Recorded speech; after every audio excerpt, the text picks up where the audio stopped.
Kinerja ekspor Sumatera Selatan sepanjang tahun 2025 mengalami penurunan. BPS Provinsi Sumatera Selatan mencatat nilai ekspor Sumsel turun 5,78% dibandingkan tahun sebelumnya, dengan penurunan terbesar berasal dari sektor non-migas.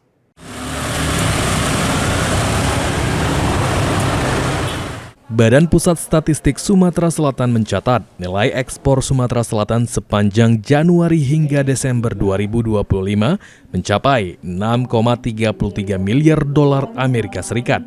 Angka tersebut turun 5,78% dibandingkan periode yang sama tahun 2024. Statistisi ahli media BPS Sumatera Selatan, Intan Yudhistri Pebrina mengatakan, penurunan ekspor terutama dipicu melemahnya kinerja ekspor non-migas, khususnya komoditas batubara.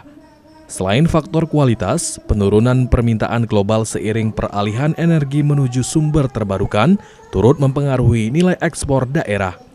Sementara itu, pada Desember 2025, nilai ekspor Sumatera Selatan tercatat sebesar 508,38 juta dolar Amerika Serikat, turun 23,77% dibandingkan Desember 2024.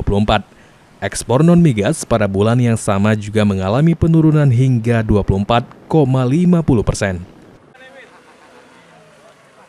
Penurunan itu memang disebabkan karena permintaan global yang berkurang. Permintaan global sendiri bukan dari kita yang ini ya, yang membatasi tidak. Tapi untuk produksinya gimana Bu sejauh ini? Kalau produksi kan memang kita malah wacananya itu batubara itu bisa untuk berapa tahun ke depan gitu kan, dimaksimalkan. Sudah direncanakan untuk dimaksimalkan selama beberapa untuk kedepannya berapa puluh tahun gitu kan, program-program dari pemerintah sendiri seperti itu. Difokus untuk di nasional gitu.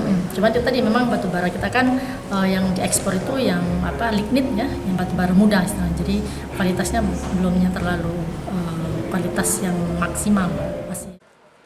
Ditambahkan Intan, kondisi tersebut mencerminkan tantangan eksternal yang masih dihadapi ekspor Sumatera Selatan, terutama dari sisi permintaan global dan struktur komoditas unggulan. Hafidz Zainul, PAL TV.